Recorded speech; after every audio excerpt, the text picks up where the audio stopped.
Hello मेरे प्रिय subscribers and good morning to all of you.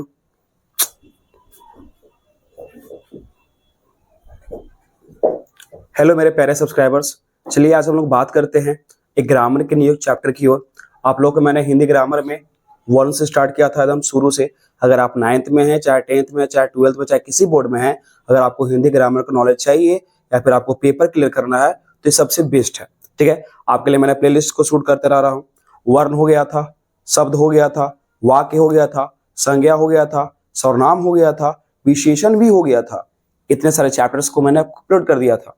उसके बाद क्रिया भी हो चुका था। तो आज मैं जो शूट करने वाला उसका नाम है क्रिया विशेषण। ठीक है, तब लोग ध्यान दीजिएगा। होपली ज्यादा 5-7 मिनट टाइम दो अपने आप को, तुम्हारा क्रिया विशेषण चैप्टर कंप्लीट हो जाएगा। ओके, ध्यान देना। तो बात करते हैं हम लोग आज चैप्टर जिसका नाम है क्रिया विशेषण की ओर। क्रिया विशेषण की ओर। अभी आपका चैप्टर कितना पढ़ रहा है अपने से काउंट कर लीजिएगा थोड़ी सा। क्रिया विशेषण गिनो। वर्ण, शब्द, वाक्य, संज्ञा, सर्वनाम, विशेषण, क्रिया, क्रिया विशेषण। यानी कि आप लोग का चैप्टर नंबर 8 स्टार्ट हो चुका है। ठीक है, बाकी सारा वीडियो मैंने पहले से पढ़ा दिया है।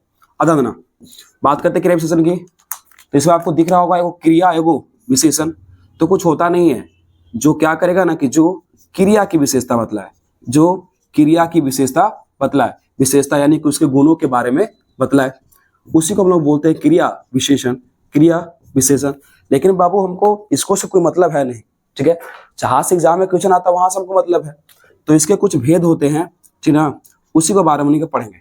ठीक है, तो सबसे फर्स्ट भेद जो है उसका नाम है तुम्हारा काल या समय वाचक। काल या समय वाचक, इसका मतलब क्या होता है सर?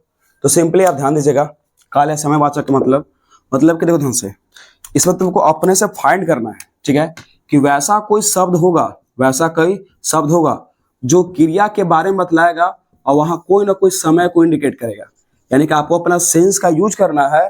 एक ऐसा कौन सा वर्ड है जो क्रिया को समय बतलाने के लिए प्रयोग हो रहा है। देखो कैसे समझ लीजिए, यहां पर मैं कल वहां जाऊंगा, मैं कल वहां जाऊंगा।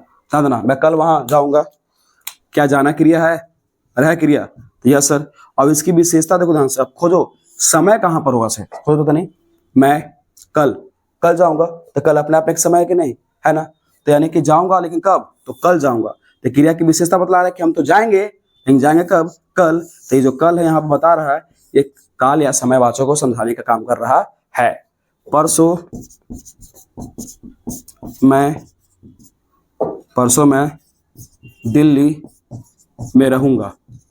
परसों मैं दिल्ली में रहूंगा। तो परसों क्या है?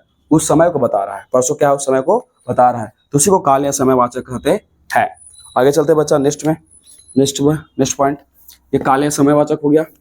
आगे चलिएगा, आगे देखिएगा इसका सेकंड पार्ट।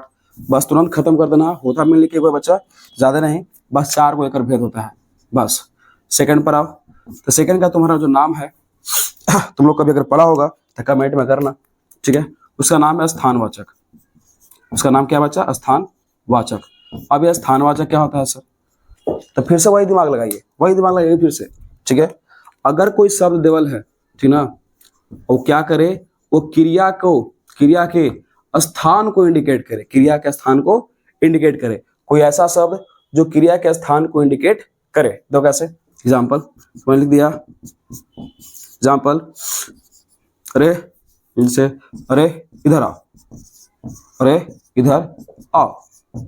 ठीक है, तुम वहां मत जाना, तुम वहां मत जाना। ध्यान देना, अरे इधर आओ और तुम वहां मत जाना। ठीक है, अगर तो ध्यान देगा तो हम बोल रहे कि अरे इधर आओ, तो इधर आओ तो यहाँ कोई ना कोई का स्थान होगा, वहां बता रहे होंगे। ठीक है, तुम वहां मत जाना, तुम वहां मत जाना, यानी कि जाना तो है लेकिन कहाँ? वहां मत जाना तुम। ठीक है, तो वहां कोई ना कोई एक स्थान होगा जहां पर वो ना जाने की बात कर रहा है।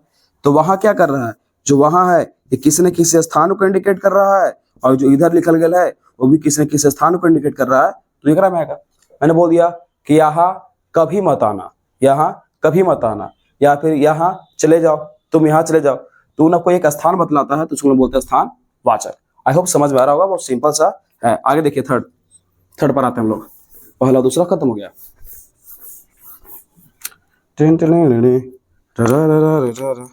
थर्ड पर आते हैं। थर्ड का नाम है बच्चा परिमाणवाचक। थर्ड का नाम है परिमाणवाचक। अब इसमें क्या होता है ध्यान दीजिएगा। परिमाण यानी कि दो ढंग से कि जो क्रिया दिया गया है, ठीक ना, उसका कोई ना कोई मात्रा बतलाएगा। जो क्रिया दिया गया है उसका कोई ना कोई मात्रा को बतलाएगा कि उसका क्वांटिटी कितना है, उसी को हम लोग बोलते हैं परिमाणवाचक। ऐसे एग्जाम्पल के तौर पर अगर हम लोग लें तो यहाँ पर हो सकता है, जैसे मैंने बोल दिया मात्रा में, तो अधिक मत बोलो, ज्यादा नहीं खाओ, ज्यादा नहीं खाओ, अधिक मत बोलो, अधिक मत बोलो, ज्यादा नहीं खाओ। तो तुम ध्यान दे रहा है, देखो ध्यान से, बोलना अपने आप में क्रिया है और बोल रहा है कि अधिक मत बोल। क्वांटिटी कितना है, क्या अधिक तरह बोलना नहीं है। खाओ लेकिन कितना, ज्यादा नहीं खाओ। तो ज्यादा को चाहिए क्वांटिटी को बतला रहा है, अधिक को चाहिए क्वांटिटी को बतला रहा है। कम मत पढ़ो, कम मत पढ़ो, तो पढ़ना क्रिया होगा, उसका क्वांटिटी कितना बता रहा है, कम। तो परिमाण या किसी किसी चीज की मात्रा है तो परिमाणवाचक में आता है। ठीक है, अब चलते हैं लास्ट बच्चा, इसका नाम है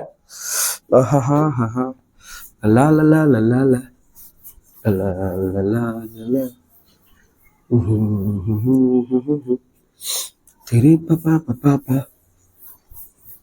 एक लास्ट बच्चा बच गया है, इसका नाम है चौथा, चलो नाम रखे हैं हमने, नाम रखे थे रीतिवाचक। ध्यान दो, रीतिवाचक समझना थोड़ा सा डैमेज करेगा तुम्हारा। फिर रीतिवाचक कहने का मतलब कि जो हम कोई काम करते हैं, जो कोई हम काम कर रहे हैं, उसकी प्रक्रिया का पता चले, उसकी प्रक्रिया का पता चले कि कौन सा काम कैसे हो रहा है, उसी को हम बोलते हैं रीतिवाचक।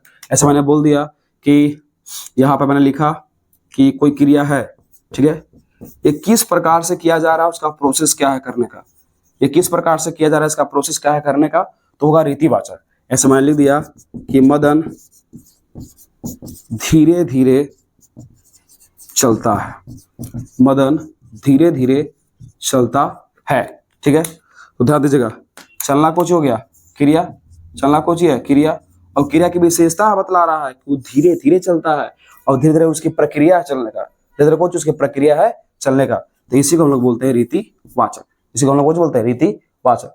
आई होप आपको चैप्टर समझ में आ गया होगा। आप जा करके कहीं से इंटरनेट से क्वेश्चन निकाल करके आप इसको पढ़ सकते हैं, मतलब कि अटेम्प्ट कर सकते हैं, क्वेश्चन आपसे बन जाएंगे अगर आपने ध्यान से क्वेश्चन को सुना है तो, या समझा कॉन्सेप्ट को तो। ठीक है, अगर आपको नोट चाहिए होगा तो आप हमको व्हाट्सएप पर मैसेज कर सकते हैं, डिस्क्रिप्शन बॉक्स में आपको नंबर दिया गया है। ओके, मिलते हैं किसी नेक्स्ट क्लास में, तब तक के लिए बाय।